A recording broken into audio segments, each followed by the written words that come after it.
We are following breaking news right now.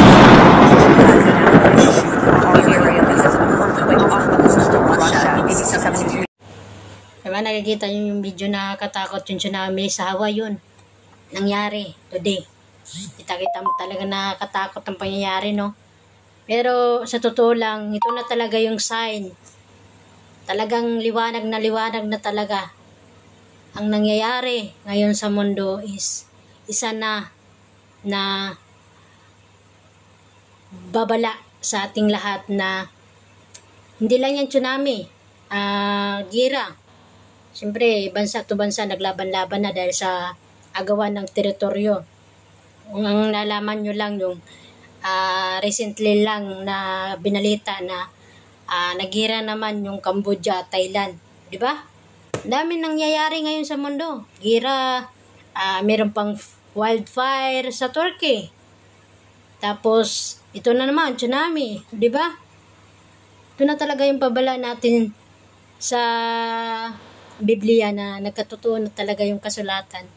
Na dapat talaga natin bigyan na natin ng oras yung Panginoon dahil nga palapit na talaga yung pagbabalik niya dito sa mundo. Seryosohin na natin siya. Maglingkod na tayo. Pilitin na natin yung mga sarili natin na bumalik na sa Kanya.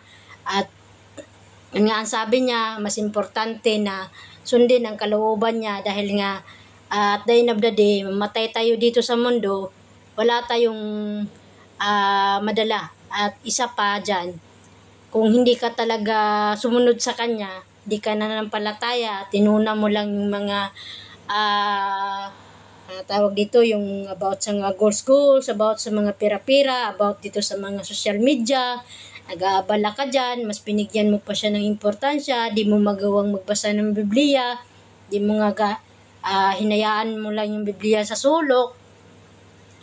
Mas marami pa tayong time sa social media, di ba? Magbabad nga tayo ng social media kahit buong araw, kaya natin, pero magbasa ng Biblia sa Panginoon, hindi natin magawa kahit 5 minutes man lang, hindi talaga.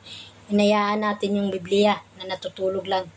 So, dapat ugaliin na talaga natin na magbasa ng mga salita niya at ipamahagi ito sa iba, sa ibang mga tao. Kahit maraming magsasabi sa iyo na corny mo, saka lang naman makasalanan dati. Ganon, ang daming magja-judge sa iyo pagdating ng mag-share ka ng salita ni Lord. Pero hayaan mo sila kasi hindi naman sa kanila nakasalala yung kaligtasan mo. At the end of the day na kapag ikaw mamatay dito sa mundo, alam mo sa sarili mo na kung saan ka mapunta. Kasi sinunod mo siya. Sinabuhay mo siya. Ganon. Wala naman talagang perfecto na tao, no? Pero dahil nga ngayon ay marami pa tayong, may oras pa tayo tuwing tayong tumitingin, araw-araw tayong gumigising. Ibig sabihin yan, binibigyan pa tayo ni Lord na pagkakataon no, pangbaguhin yung mga buhay natin, isentro na natin siya. Kasi hindi lang naman ang purpose talaga natin dito sa mundo, kung bakit tayo nandito is yung kalooban niya, hindi lang sa about sa future natin.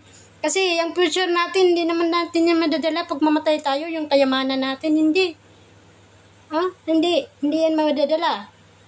Mantakin mo yung nasa Hawaii ngayon, di ba ang mayayaman sila? Pero natatakot pa rin sila sa tsunami. Di ba? Kahit yung kayamanan nila, hindi sa kanila magbibigay ng garantiya na maligtas sila. Di ba? So, yun na lang, isipin mo dun. Ang kayamanan, hindi yan magbibigay sa'yo ng kaligtasan at the end of the day, pag ikaw mawawala dito sa mundo. Kasi lahat naman talaga tayo, kanya-kanya tayo, haharap kay Panginoon, sa Panginoon. At siya lang nakakaalam kung ano yung pinagagawa natin dito sa mundo. At sa Kanya lang din, nakasalalay ang kaligtasan natin. Kasi si Jesus lang yung way para maligtas tayo at makapunta tayo sa Ama, sa langit. Diba? So, inaisipin natin ngayon, bigyan natin ng oras yung Panginoon. Kahit hindi ba tayo naka-church, ay importante doon, nagbabasa tayo ng Biblia, mas better pa rin na nakapag-church ka. Oo, pero Kung wala ka mang oras, katulad ko na hindi ako Sunday na makapaglabas kasi sa sitwasyon ko, mas pilitin pa rin natin na magbasa ng Biblia at huwag tayong mahiya na ipamahagi ito sa iba kasi kung nahiya ka, kinakahiya mo din si Lord. At saka kapag ginawa mong mamamahagi ka ng salita ng Panginoon, hindi mo alam kung gaano kagalak yung Panginoon sa langit pag ginawa mo yun. Kaya sana sa mga sign, sa mga nangyayari ngayon sa mundo, ito na yung sign, malapit na talaga ang pagbabalik ni Lord dito sa mundo. Kaya sana ikaw, tanungin mo na yung sarili mo kung ano ba talaga pinagagawa mo dito sa mundo. Kung halimbawa, saan ka mamatay ngayon? Saan ba ang punta mo? Perno ba o sa langit? Nakasiguro ka na ba sa kaligtasan mo ngayon? Kasi hindi mo hawak ang buhay mo kung mamatay ka ngayon. Lahat ng mayroon ka ngayon, iwan mo din yan. The end of the day. Wala kang madadala dyan. Kaya isipin mo yung kaluluwa mo kung saan siya mapupunta kapag mamatay tayo. Kung ang kaligtasan ng ating kaluluwa. Yun ang importante. Kaya sana sa message na ito, napukaw kita at nakapag-isip ka na para sa sarili mo. Hopefully, hawakan ng Holy Spirit yung puso mo ngayon upang isipin na dapat kung ano ang tamang gawin para sa sarili mo, hindi lamang sa mga material na bagay, hindi lamang sa future mo, kundi yung kaligtasan ng kaluluwa mo. So yun lang, i-share ko lang ngayon at magandang gabi sa inyong lahat. Ingat ang lahat kasi lalo na dyan sa Pinas, naka-alert po kayo dyan. So mag-ingat kayo, magdasal at magbasa ng Biblia habang nasa evacuation kayo. Biblia, buksan natin yung Biblia. Yun lang po. Maraming salamat sa lahat at magandang gabi.